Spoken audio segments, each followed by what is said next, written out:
Hey everyone, I hope you are having a wonderful day so far. I am just dropping this special little clip into all the episodes. So, no matter what episode you're listening to, this is actually pretty current as of July 2024. I wanted to come on here and just say a big thank you to Earworthy because the Life Shift podcast was just named the best overall podcast of the year in the first Earworthy Independent Podcast Awards.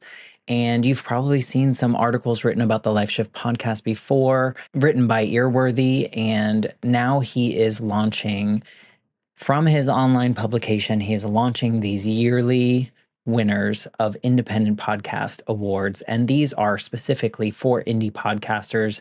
We are those that wear all the hats. We create the show. Some people write the show. We're producers, sound engineers.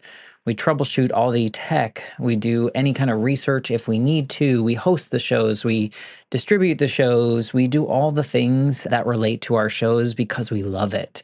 And it's so nice to see my name in a list with some other amazing podcasts like Multispective, which won Best Life Lessons Podcast. Salad with a Side of Fries won Best Health Podcast. Bippity Boppity Business won Best Business Advice Podcast. And there are so many more. And so I just want to come on here and say thank you to Earworthy for not only doing these awards every year and just honoring some of us indie podcasters that sometimes feel like we're just shouting into the void, but we're not. We're just doing what brings us joy, and hopefully through that work it brings other people joy. In my case, for the Life Shift, I hope that each episode finds the ears that needed to hear it the most so that they feel a little less alone in their circumstance. But also, Earworthy writes all these amazing publications pretty much weekly, every week, every weekday, I should say, where he writes on Blogger, Medium, Substack, Tumblr, Vocal, Many Stories, and for other places. And he really just highlights the independent podcasters. So thank you, Frank, for everything you do with Earworthy and for recognizing all of us in the first Earworthy Independent Podcast Awards.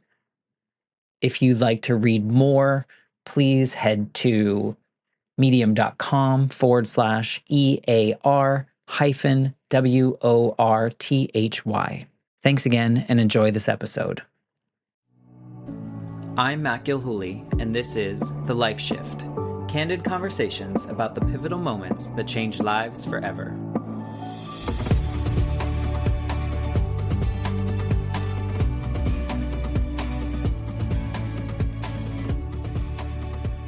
My friends, I am here with a longtime friend, Becca, who I haven't seen in a long time. A long time. It's been a long time. Becca and I used to work together at a school here in Orlando, which you've heard me say on a couple of other episodes. But I will say, honestly, friend, you are the reason that I was able to have success in that school, because I came in as like a 28-year-old, never taught, didn't really understand what was really going on. And you were there as the like cheerleader, but also here's how you do it. And I'm going to help you through it. It wasn't a competition. It wasn't anything like that. So I thank you for that. Well, we were both babies, I feel like. So I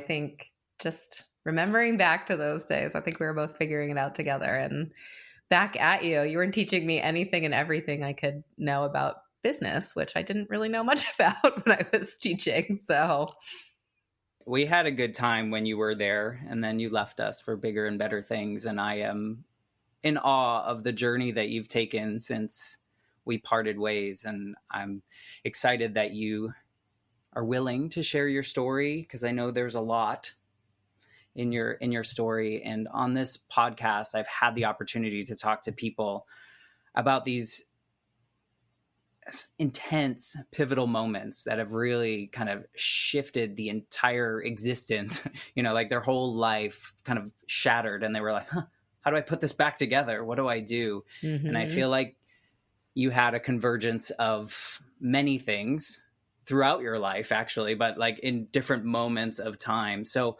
maybe you can just set the stage of kind of just who you are, what's going on, what your life has been like up until maybe one of those major points. Yeah, no, thanks for asking that. I think, you know, it's so interesting because I feel like rather than just like the one thing, I imagine like a I don't know, like a vase with like many different cracks in it, right? And Hmm. I think that I've always had this orientation toward like seeing where those are at and trying to kind of fix them despite maybe not necessarily knowing why or how those things are happening. And so you know, the quick version of the story is, you know, I grew up in Indiana, so Midwest, and you know, I grew up in probably like a I don't think I was super aware of social class, but probably like a lower middle class family or maybe an upper like lower class family. I don't know if that's an actual distinction, but we we were not poverty poor. Like we Right. had a house, a very, I mean, not a nice house, but a house. We had a roof over our heads. Most of the time we had food, but you know, my parents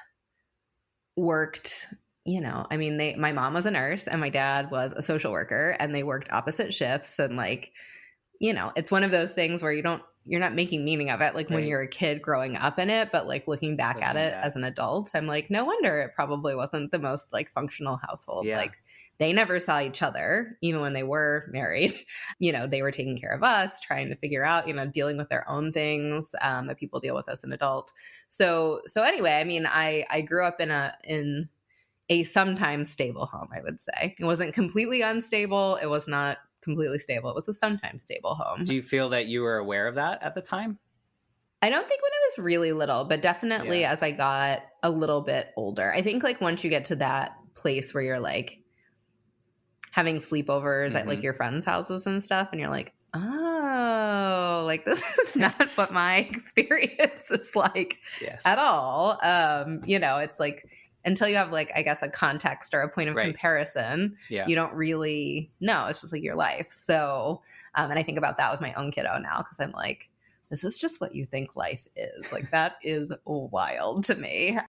So yes, I don't think I was super aware of it, but you know, I mean, I did. I mean, the early years are hard to remember, I think, for all of us. But, you know, I mean, I definitely have, I think I spent most of my like childhood and my growing up as I became more aware of like my home life conditions and the sort of kind of like dysfunction that was happening there. I think I spent a lot of time, and this is something that sticks with me to this day, like really trying to like pass in some ways as like coming from something that looked very different than what I came from. Right. So like, you know, I got a job when I like like when I was 14 or 15 because I wanted to be able to like buy clothes that like my mom and my dad like wouldn't buy for me. Like I wanted to be able to like I just like didn't want to stick out. I just like yeah, I just like wanted to I just wanted to be long, right? I mean, I think everyone wants Yeah. that to, you know, to a certain extent. And I have this memory and I've like actually written about it before. And this is maybe like the first time and maybe it I don't know, fed into that, but my I must have been like first or second grade, and I was in line. I had these cool, I don't know if, do you remember Alf? Yeah. Of course. Like that show, Alf? Yeah. So I had these like high top sneakers Ooh. that had Alf on them. They were like they were cool. And I remember I was like standing in line like you do in elementary school, you know, to go to the bathroom or something. I don't know, they put you in lines for everything. So where were we going? I have no idea. But I remember I think somebody said something or my teacher said something like, those are really cool shoes, like Alf, like I love that show. And I said, oh, like, yeah, I really like them. I just got them at Goodwill. And like, I didn't, like, to me, Goodwill was just a store. Yeah. So like, I just said it. And my teacher pulled me aside at some point shortly thereafter and was like, you probably shouldn't tell people that you shop at Goodwill. And, you know, it's not like you're just like in first or second grade. So I'm like, okay, I did something wrong. Like my teacher just told me I did something wrong. I'm like, I truly did not know it was wrong. Right. And so I think that I can think about experiences like that where, you know, it was just like, oh, okay, like this is happening, but I don't want to, you know, present in that way or whatever. Yeah. I hope that that teacher regretted saying that because it's like introducing shame to a kid. Yeah. But it's like, did she like probably think she was doing something nice though, right? Like, I don't think it was like ill intended. I think it was Yeah, like, I think I'm protecting her by right, telling her like you probably shouldn't let people know that, right? Like one of those sorts of things. And I'm like, wow, how many times in our lives do we say things that are probably just like a small little thing you never think about again? And like here I am at 40 years old, like right, I have this distinct memory of being like, oh, I guess you don't tell people everything, and you have right. to curate in some ways like a version of yourself, whether or not it's true, to present. And so I feel like much of my like childhood and adolescence was that. I mean, I think I did well at things because I got really good at being the person that didn't need to feel like ashamed of things. Like I was like, I'm going to get good grades. I'm going to. Did you feel the need to like prove something, or was it more to pretend or to feel like you fit in? Yeah, that's a good question. I don't think it was about proving something, or if it was just to myself. I don't think it was like, but I think it really was like I and looking back, it's so interesting because I'm like, I feel like it probably kept me from. It's like I always describe myself as like, I was like pretty good at everything. I wasn't really good at Mm-hmm. anything, but I wasn't bad at anything either, right? Like everything was this kind of like, I want to be in like the top 10, but I don't want to be number one Right, because like that's too much attention and then people might start looking behind the right, curtain sort of thing, right? Like I want to be really good, but not like the best. right. And so, I found that to be kind of my place. And I think, Yeah, it's like, what if I don't know, what if I would have open myself up more to like failing, or open myself up to more to like being in that authentic space, but also I wouldn't like change anything because all of those experiences have made me who I am. But I got really involved in like music. I played in the band when I was in junior high, and then once I got to high school I was like marching band, doing like theater, doing all of the like the music stuff. Like those were my people. And just like lived a pretty happy existence where I was like hiding a lot of things from a lot of people. Like there were very few people with whom I think I actually had, like looking back, that I had really authentic relationships with. And I think it's just because I didn't have an authentic relationship with myself, if that right. makes any sense. It's Yeah. like, it's not their fault that I wasn't, but I did have a boyfriend in high school. We were together for a few years. And like, I think he saw behind the curtains enough to like really show me that the real me was Yeah. deserving of love. Yeah. And then I have a really good friend we didn't meet till middle school, but we're like still in touch and close to this day, in our separate adult lives. But, who I think like we never really talked about it maybe the same way as I did with my boyfriend, but like I understand now that we're adults, like she saw a lot of things Yeah. and she was like, I love you anyway. Yeah. Like this is like, that is not about you. And so I feel like, and my parents got divorced while I was in high school, so that was messy, but they weren't happy for a long time. That was like a really dramatic thing. I also saw how my dad treated my mom, and my mom had like chronic mental health issues. And so I think again, it was just like I felt like I was holding everything together either for myself or for, everybody else. Yeah. So when I got to go to college, I was like, goodbye. Like I am going, I am gonna like, go to college, do that. And so I did that. But again, looking back, I don't think I was unhappy per se, but I definitely spent college being the person I thought I should be, and not necessarily, I think, like really, I don't know, leaning into things that feel authentically me. But I was also trying out a lot of things. Like most people do that in college, right? It's like maybe I'm the this person. Maybe I'm the this person. I don't know. But also, I think in our generation, we were conditioned to graduate high school, and then we were supposed to go to college, and then we were supposed to graduate and do well and then get a good job. Like it was just Mhm. very expected of Mhm. us. So I think probably a lot of people that are in their 40s right now can relate to kind of going to college and just doing what you're supposed to do. right? Not Yeah, not yeah. finding your joy. Whereas I'm jealous of people going to college now that like are authentically going for something that they're like think they're passionate about and can explore and can figure that out. Oh my gosh, the stuff they know. I mean, I work with college students every day. The stuff they walk in knowing and having language for. Right. I'm like I am a scholar of environmental justice now. I didn't even know that phrase until I was probably 25. Like, and they come in and they just like they know those sorts of things, right? It is a really different world for sure. Yeah. But they're a product Not to of age us too right. much, but They're a product of the internet as well. So they grew up always having the internet, whereas you and I had to go to like an actual library and use the Dewey Decimal System and those things. So, you know. Yeah.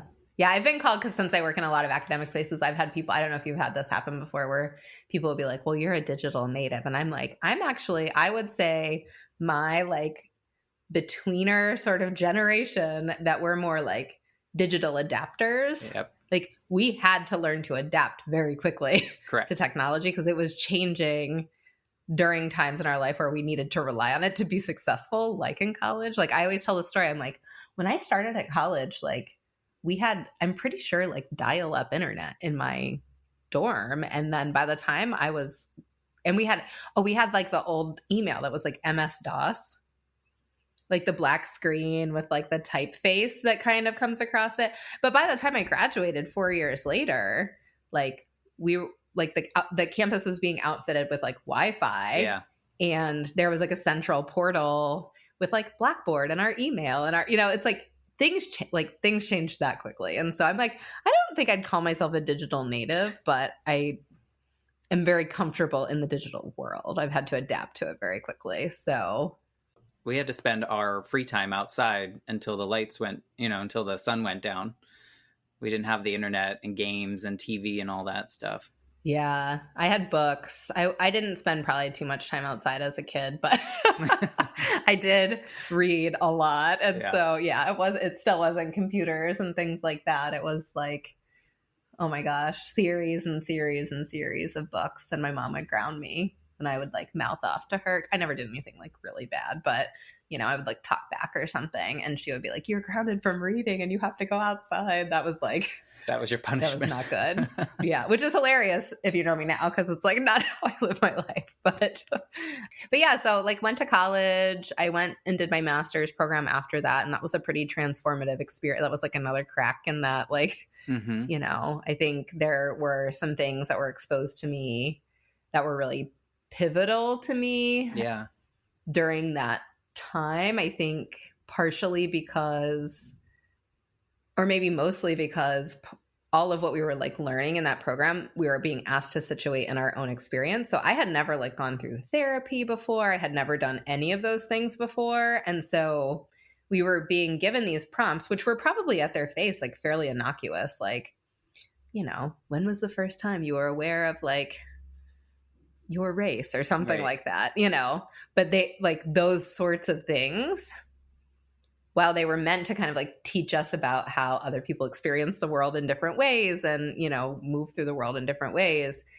It was like bringing up for me all of these things that I had like suppressed, I think, in this journey to become like this, I don't know, veneered, cultivated like version of myself. And like truly a lot of things that I like had never really thought about since they happened. Like they'd been like tucked to, I always think of like the movie Inside Out, how they have like the marbles and like they get rid of the marbles sometimes, but then they come back out. And, I feel like that movie is so smart because it just feels very like, oh yeah. So a lot of my marbles were coming back out, I guess I should say, like during my master's program.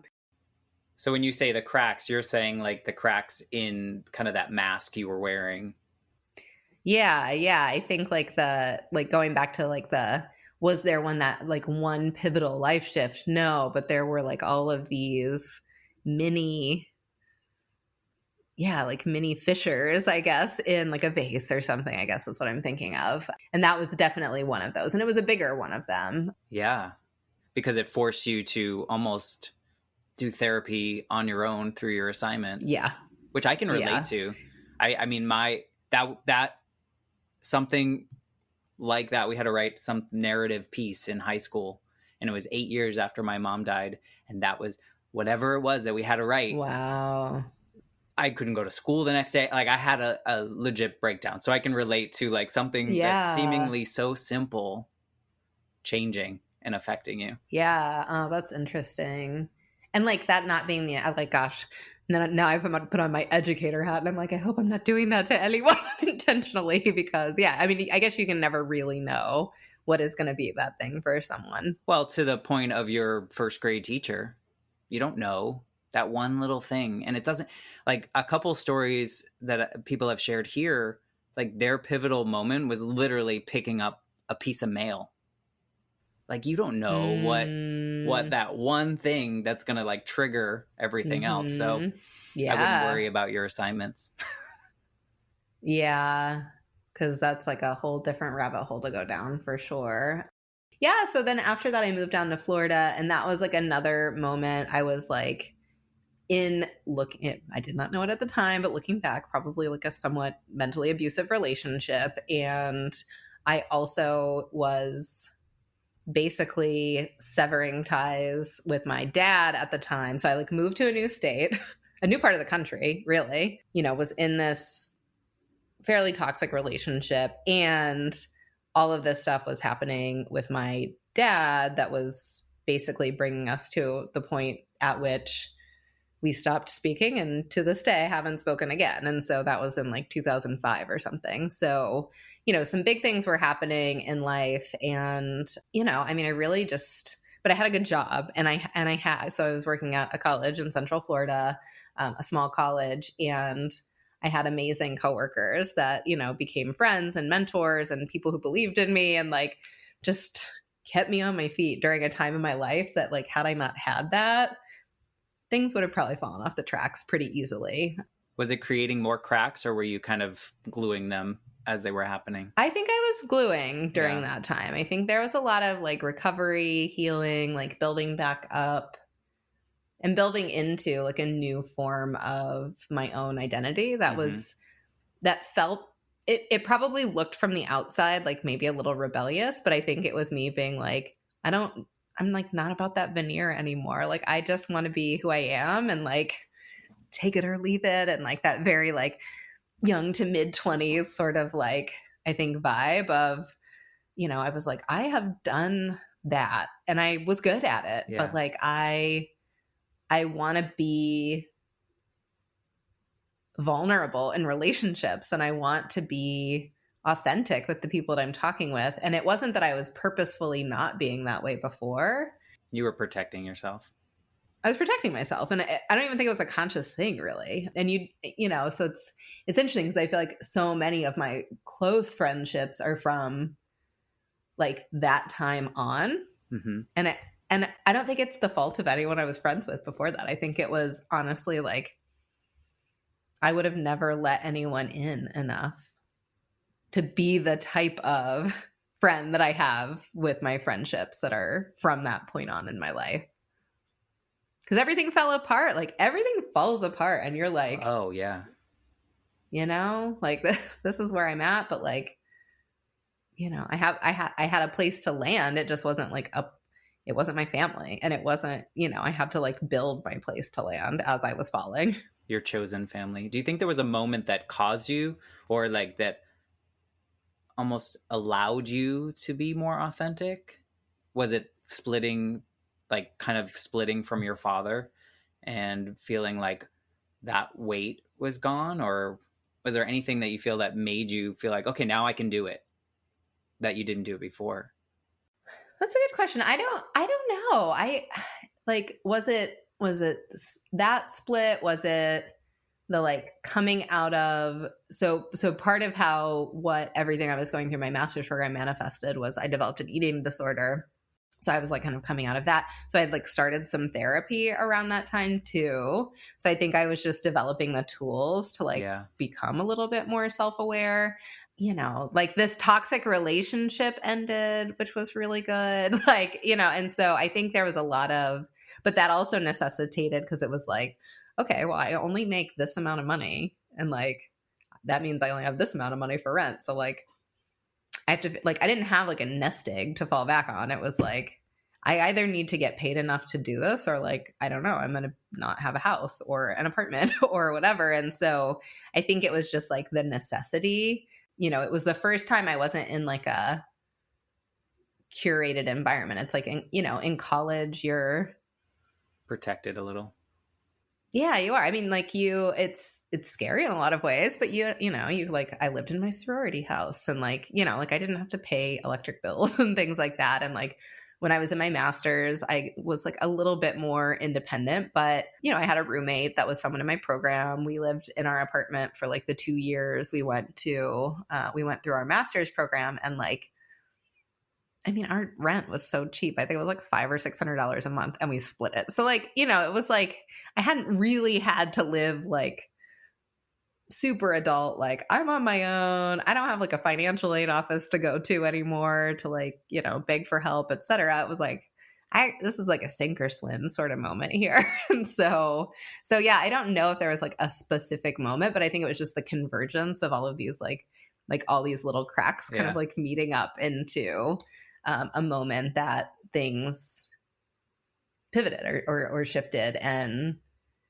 it's interesting because like a year later, I met my now husband, but like he was like, I mean, he could be a whole different episode, but like, he was going through so many, I mean, he like had lost a child, and he had another child, and like was going through a divorce and a separation. And like, we were like these two like little like misfits, I think, that found each other, and like, At the right time.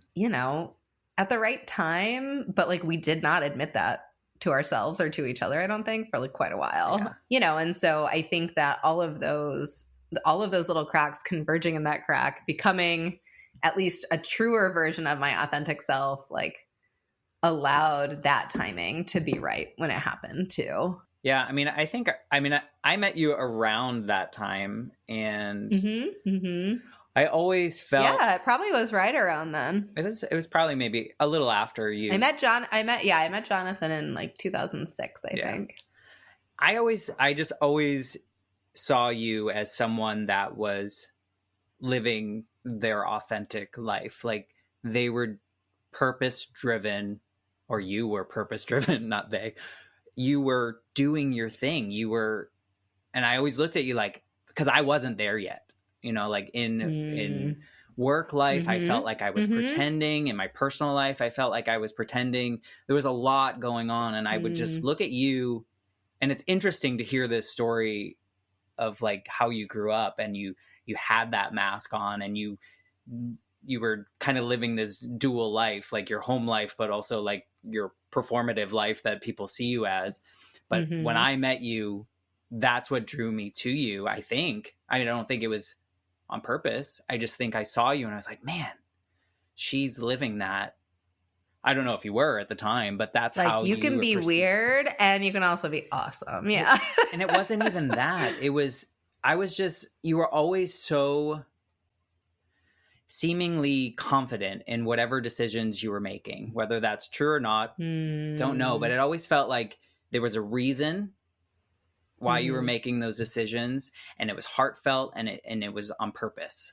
Whereas at the time, I was very much this timid decision maker. Like, is this going to please the most amount of people? Am I supposed to do this? Like, will this get me my next promotion? Like, what society told me that I should have been living. So it's interesting to see that.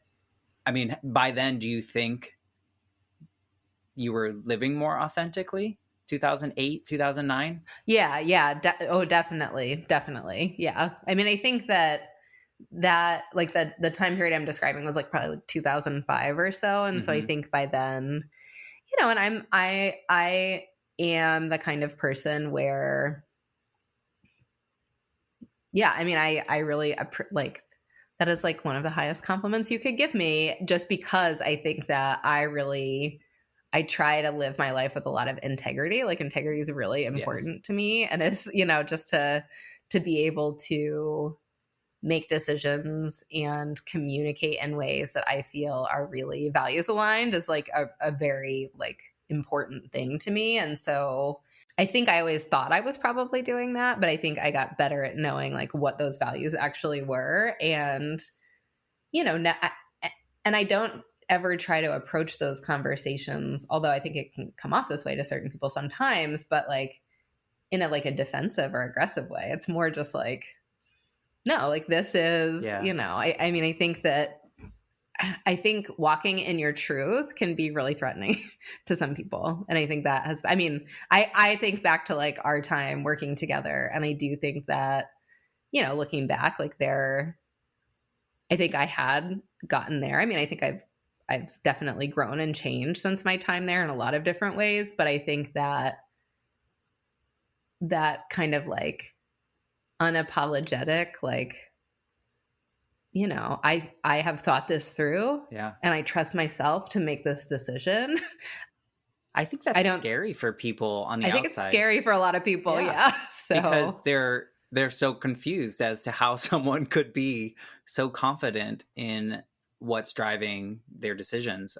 And I commend you for it. That's what I saw, and that's why I think I like latched onto you as kind of my mentor, if you will, because I wanted to be that. And it took another 8 years for me to really like, it took a pivotal moment in my life to watch my grandmother pass mm, away to yeah. realize I'm going to live the life that I want, not what society wants, not what I think my dad wants, not, like, and you were there, and it was, I Mhm. think that's the mystique of it was so much like that for me, seeing you. Yeah, Yeah. yeah. So you go through some stuff, right?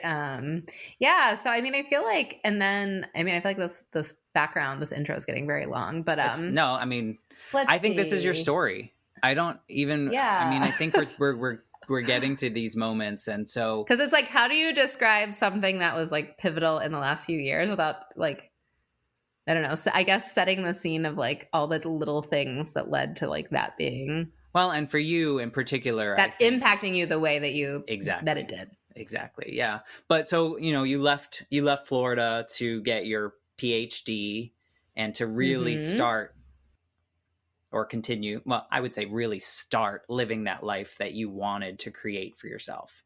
True? Yeah, yeah. I mean that was part of it, and I think the other part was like I was feeling very values conflicted in the environment that I was working in. And Yeah. so I think for me it was part of walking in my truth was like not only like this is like a good excuse for for doing this thing, Oh, but I actually think I PhD. need to do this thing anyway, right? And so, you know, so yeah, so that brought me up to the Northeast, which was a wild ride, and, you know, lived in New Hampshire for a couple of years. And I found a job out of college in the town that I was working on my PhD in that was like really very well aligned with the things that I had been doing in my career at that point. And so I was able to keep working and working on my PhD and all of that. And, you know, like my doctoral work, you know, it's founded in social justice and social change. I mean, really, I'm an environmental sociologist and I do work around like farm workers, and you experience some of my like initial things that got me interested in that. But, you know, it was this moment where I was like, wait a minute, I just moved away from the place I could have probably done my research. So what do I do now? And it was like becoming a novice in a new field in a Yeah. lot of ways, right? Like I felt like in the higher ed space, not like I was like, you know, very well established, but I was like, I feel like I know how to navigate this environment. Yeah. And it was like, oh, this is like a whole new cast of characters, a whole new group of players. And so that was really interesting. And got married while I was living in New Hampshire. And Jonathan was never able to get a job in the town that we lived in New Hampshire. And so he actually, as you know, was like commuting This to is miserable. Waltham. Yeah, he was commuting like 2 hours each way a day. He would leave at like 3:30 in the morning to go to work. And, you know, I mean, it was just hard. And so right around the time I defended my dissertation proposal, he found a listing for the job that I have now in Boston. And, you know, we moved here, and then something happened that did actually, I think, change my life like very significantly, but not in like an internal orientation way, but we were able to buy a house. And this was like scraping together money. The housing market was totally different then. Boston, I mean, basically within like the 6 years that we lived in that house, we sold it for like twice what we bought it for. And that changed my life. Like as a person who did not grow up with money, like having equity, Right. so that is like a nuts and bolts life shift that I never would have planned for. I never would have expected. I never, and so sometimes I think those shifts are like, rather than being internal, they're like these external pieces. But moving to Boston in a lot of ways for us, even though it was kind of not totally on a whim, but kind of on a whim, has set both of our lives, I think, on paths that we wouldn't have predicted, including the reason we sold that house, which is that I very unexpectedly got pregnant a few years ago. So I have a stepson. He's 21 now. He's lovely. He's in school where I work and studying nursing. That's awesome. He was like a child when you knew him. Yep. So he's like an adult working full time as a nurse now. Yeah. In one of like the world's best hospitals. Yeah. Here in Boston. So that's a thing. That's awesome. But so as I alluded to, my husband had another child that passed away when he was really young. And so as my stepson got older, we were kind of like, I mean, long story short, the reason it was a surprise, people always laugh. They're like, you don't know how people get pregnant. I'm like, no, I understand how people get pregnant. It was basically that I was really open to it for a number of years, meaning I like was not on birth control, so on and so forth. Like we weren't trying, but we weren't not trying. And I just like never got pregnant. It was pretty clear that my husband could get people pregnant because he had before. And so we were just kind of like, it's probably something with me. And like, I didn't feel so compelled to have my own biological child. I respect people who do, but I didn't feel so compelled to do that I was like, I want to look into it, right. Basically. You were like, if it happens, it will. Yeah, if it happens, it will. And then as my stepson got older, we were basically like, now if it happened, we kind of like really don't want it to happen. And so long story short, you have to have an appointment to get a vasectomy. You have to have like a session, like a talk it through sort of session before you get one. So my husband had that appointment in like the summer of 2018, scheduled his appointment for like October of that year. So like 2 months after his like consultation sort of thing. And I find out I'm pregnant like September 1st or something of that year. Like, what? So I was 37. I'm like, huh? Like literally my stepson was a senior in high school. Like we were just like, and we didn't think I could get pregnant. So we were like, right. We were calling it literally a just in case vasectomy. Well, turns out just in case. So apparently the universe wanted me to have this kid. And it saw its door of opportunity closing. Like it was waiting for me to be ready. And I like just wasn't ever going to be ready. And so I feel like I was in shock, honestly, like most of my pregnancy. Like a lot of people talk about being pregnant as like a joyful thing. It brought out a lot of my like, I think mental health issues. Like I had really high anxiety. I had, I just think like the hormones plus the like unexpected nature of it, plus your upbringing. We were trying to sell our house. We were trying to, just like everything. It just felt, and then I found out I was like pregnant with a boy, and I was like, just like this world, like white men in this world, just like with my own like political orientations. And, so anyway, it's just like all of these like compounding things. And so that was like not a joyful experience for me. I mean, I really like to a point of seriousness where I was like, I'm really glad that I know that like Jonathan can be a parent, because like, I don't know if I like want to do this or like even want to make it sort of thing. So, which I know sounds maybe really selfish, because I know a lot of people like struggle with things, and and again, my heart goes like for people to have what they want, but like that was my experience. And I mean, my pregnancy physically was pretty uneventful, other than right at the end I developed preeclampsia. He was breech. I had to have a C-section. Anyway, so I had my son, and right around that time, And I was having all these like kind of untreated like mental health issues, partum, postpartum, so on and so forth. And my mom at the time, you know, she was like pretty sick. She'd gone on oxygen at some point, like during my pregnancy. We'd gone to visit her. She just really couldn't get around, right? And she'd be like, "Oh, I'm gonna come and like help with the baby." And I'm like, "We just moved into a house that's like, it's a townhouse that's 3 stories, and like you can't walk like 10 feet. Like, I don't think you can actually help." You know, I'm like, I don't want to be a mean person, but I also am just like, I can't. I feel like you have a vision of how that's going to go, and like it's not going to be that way. And, you know, it was really stressful because like I don't want to let people down. And like I had tried to get to a good place in my relationship with her. And then, you know, she just like, I mean, I understand now she was going through a lot, but like, you know, I was like postpartum, like hot mess, like that couldn't really contextualize like, why is my mom like sending me these like rage texts about like how I'm an awful person and how I like, you know, it was just very disorienting. And I think trying to have to like sort through that while I was like trying to care for this like little baby that did nothing at the time other than like cry and need to eat and like figure that stuff out. So that was rough. And we went to see my mom when my kiddo was like 4 months old, because she had like wanted to meet him. And I was like, as soon as I feel like comfortable traveling, like I'm not trying to keep you from your grandson. Like I want you obviously to meet him. It's just, I got to recover you know, a little. I got stuff going on. Yeah. And so we went to see her when he was about 4 months old. So she did meet him that time. And then, you know, a new school year started. I was like back from maternity leave. And then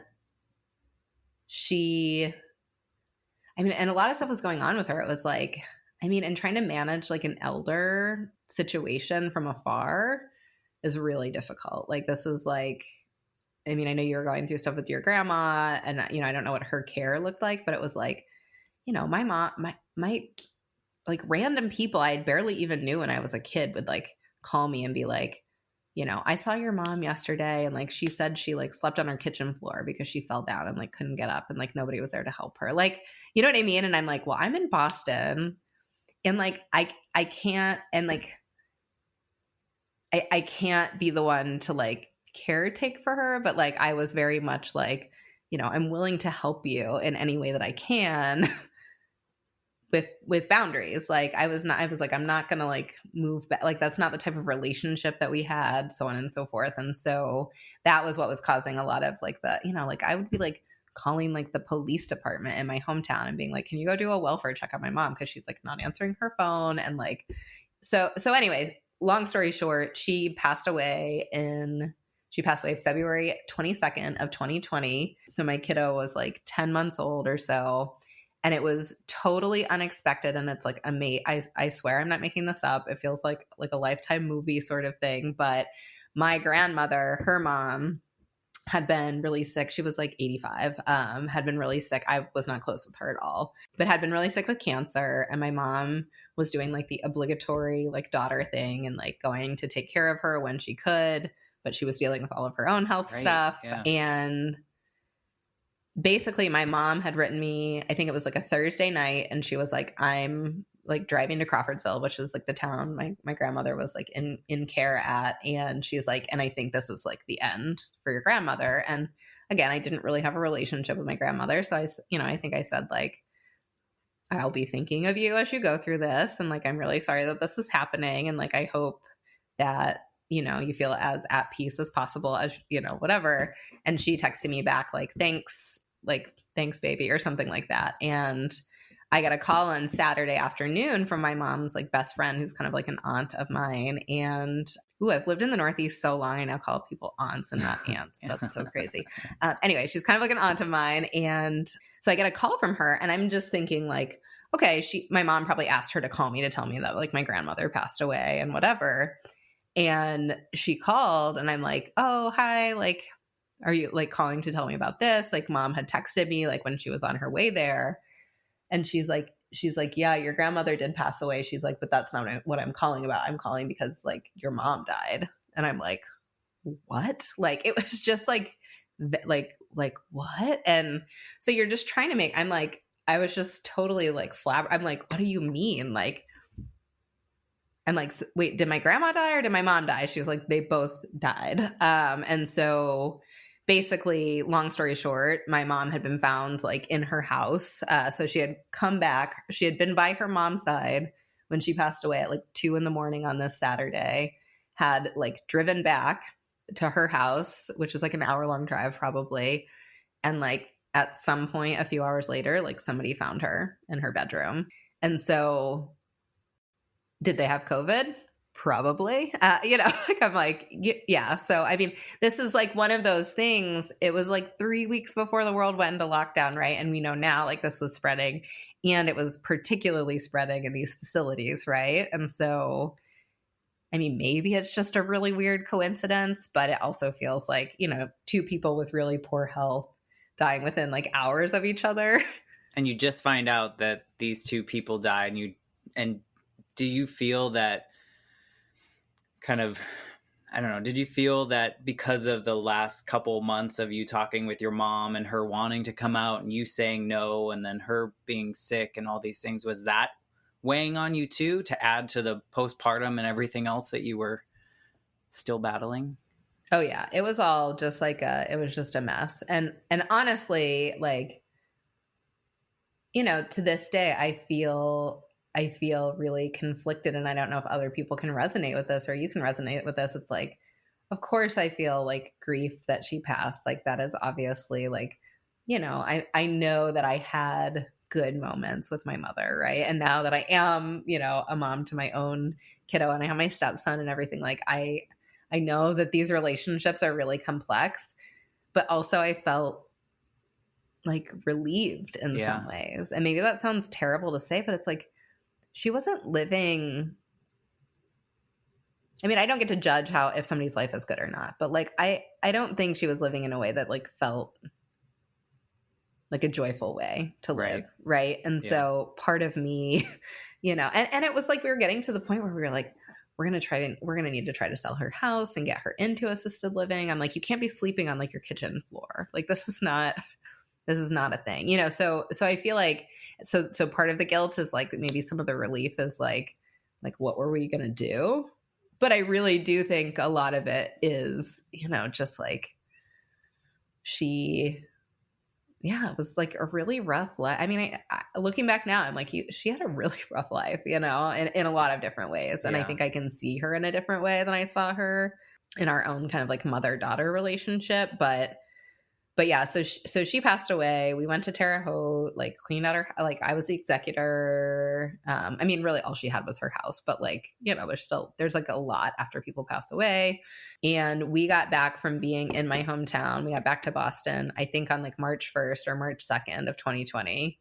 And then, yeah, like a week or two later, like the world went into lockdown. I had a 10-month-old. My mom had just died. We'd had this really complicated relationship, and daycare shut down, like everybody was in that place of like do I need to wipe my groceries off, like am I gonna get, is this thing like Ebola, like what is this? And that was scary. And yeah, I just like, I don't know. And so probably in like November or so of 2020, so like 6 or 7 months later, my little one had like gone back to daycare, so on and so forth. And I just had this moment where I was like, Matt, I don't know if you've had these moments in your life, but I was just like, so like, I mean, obviously like I put on weight when I was pregnant. I like, but I think I did the thing that I don't think it was unique to me. Maybe it was, but like I was like drinking a lot at the beginning of the pandemic. Like I was like not eating the healthiest. I like just was like, I think we were all just like trying to cope and like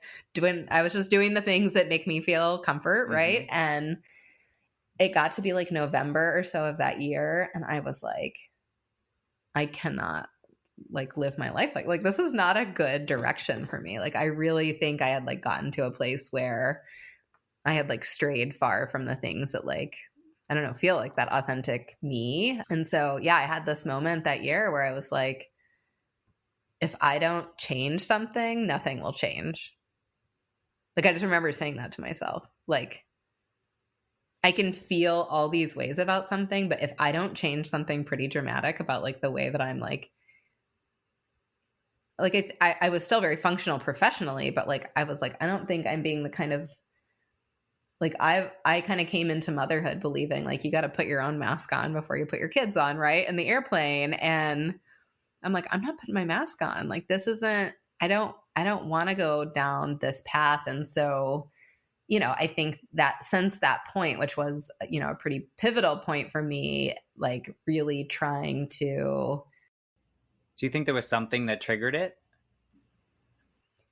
I don't know. I think it was a whole bunch of things. I think it was just like, look, like you get to that point where you like look in the mirror and you don't even recognize yourself, not just physically.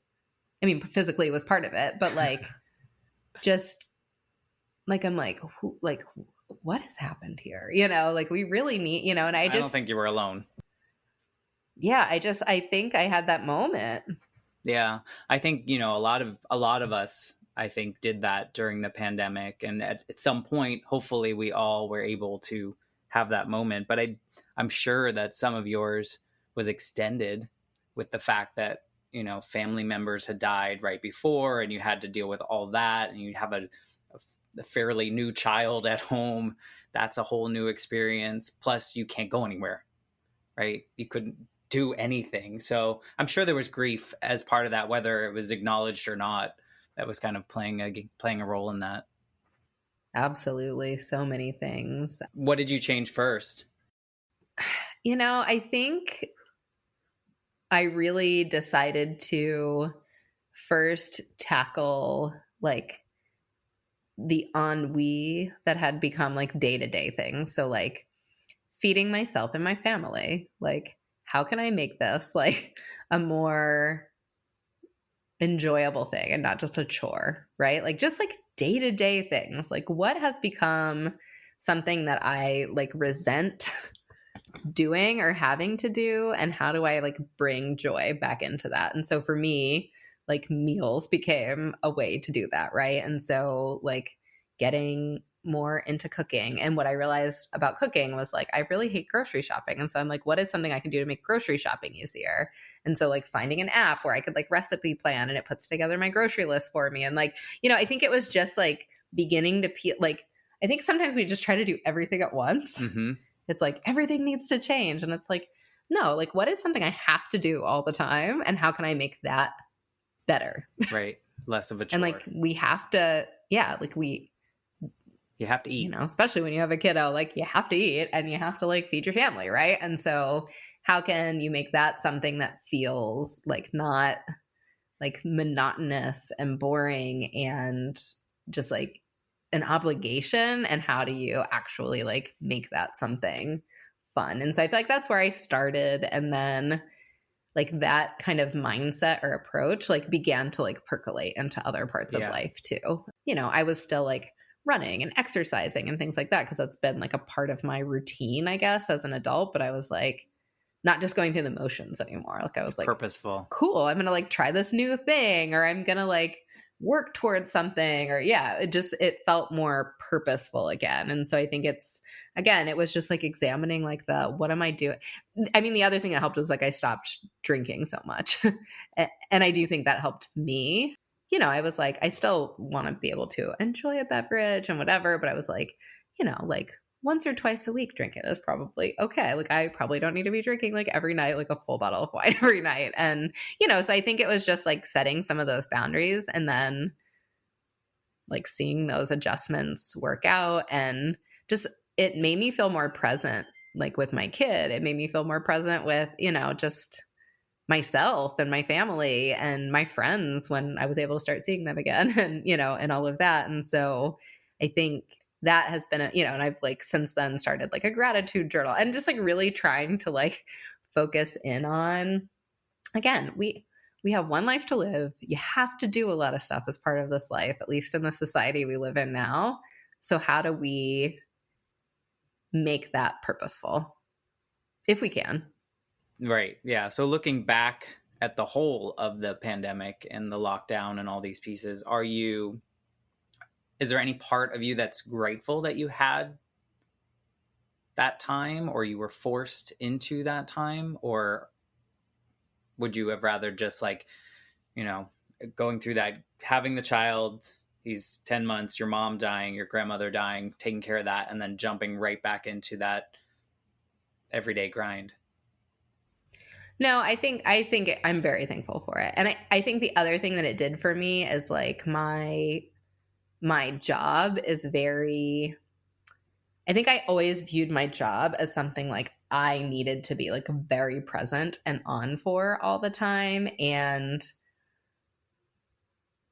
like in a physical way too.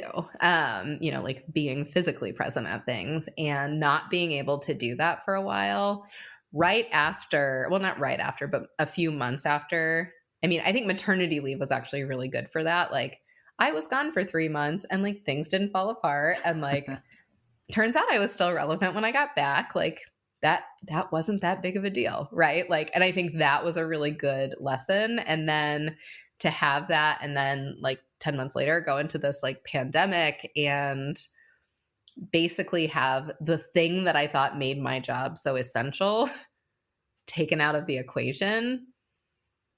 I actually think that was really good professionally too, because I think that it helped me flex different mental muscles, both with myself. It helped my team do that. I think thinking about community work in like more expansive ways, and how do we build community in spaces that don't just have to be physical. And it just brought, at least the effect it had at my university, the university I work at now, is like, like I think a lot of us were meeting people that we had never really met before, because it was like, there were all these like kind of task forces on different things. And again, it's like, I don't prefer to meet people when we're trying to address an emergency, but like, it's a way to meet them. And because everything was happening virtually, that was, so I think both for like the personal stuff, I think the pandemic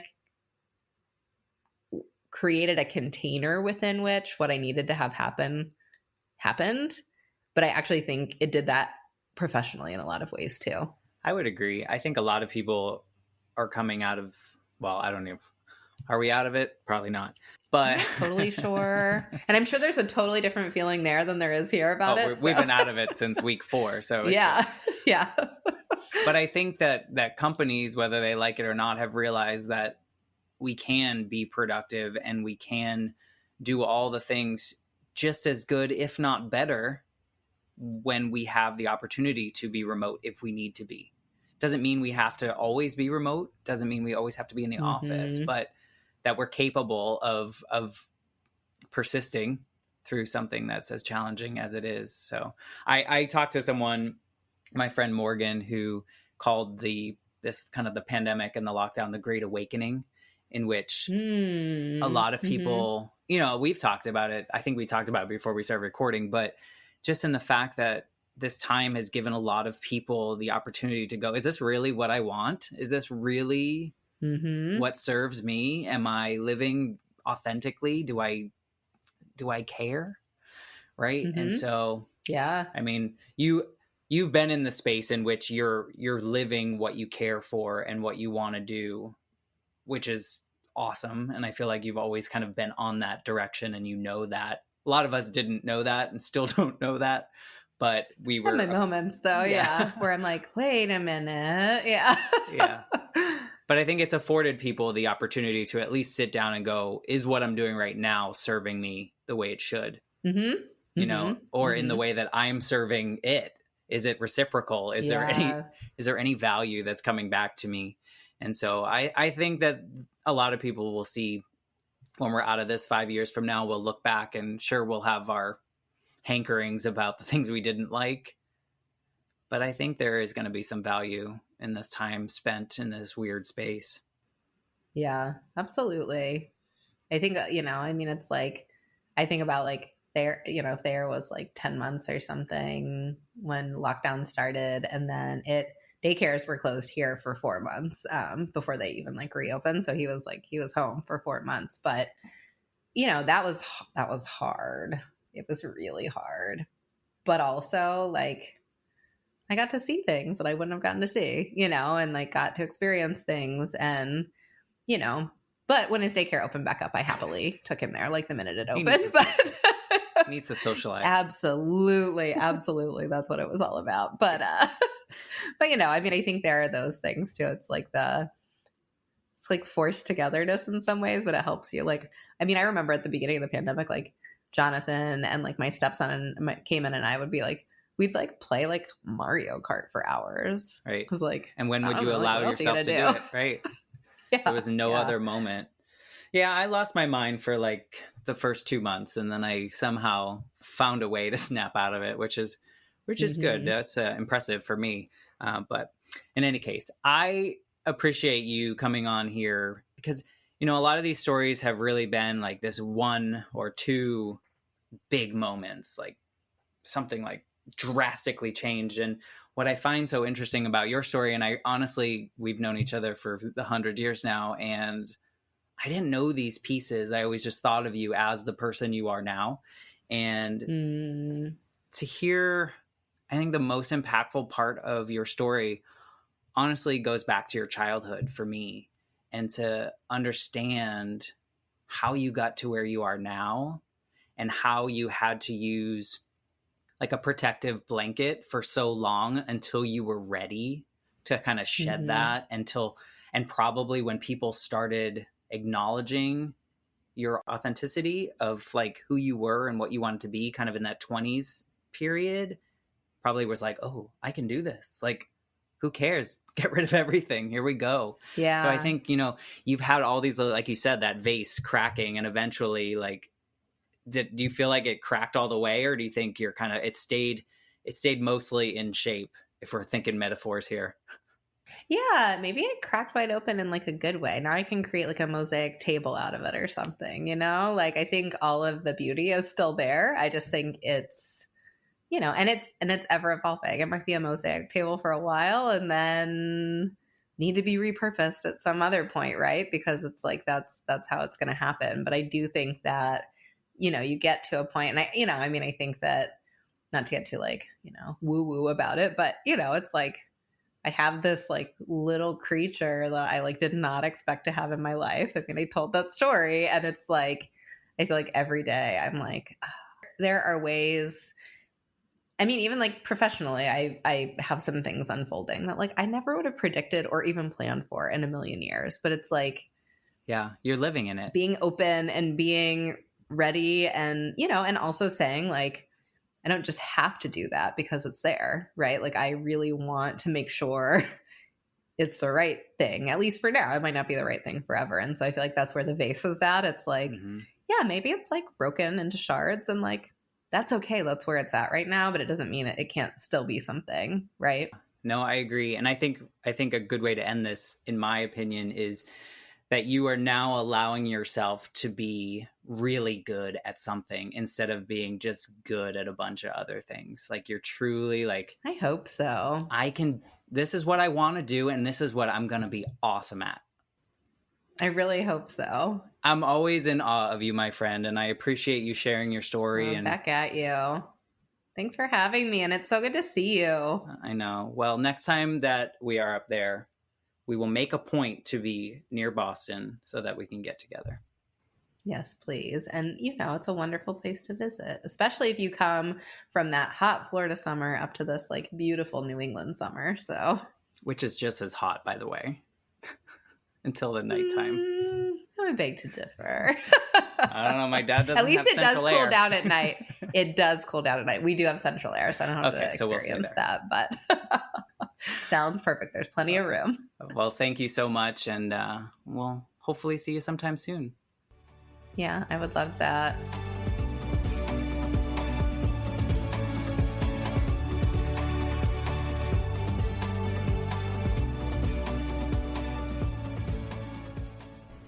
I'm Matt Gilhooly, and this is The Life Shift, candid conversations about the pivotal moments that change lives forever. Please subscribe to the show on Apple Podcasts, Spotify, or wherever you listen to your favorite podcasts. For more information about how you can support the Life Shift podcast, please visit www.thelifeshiftpodcast.com. See you next time.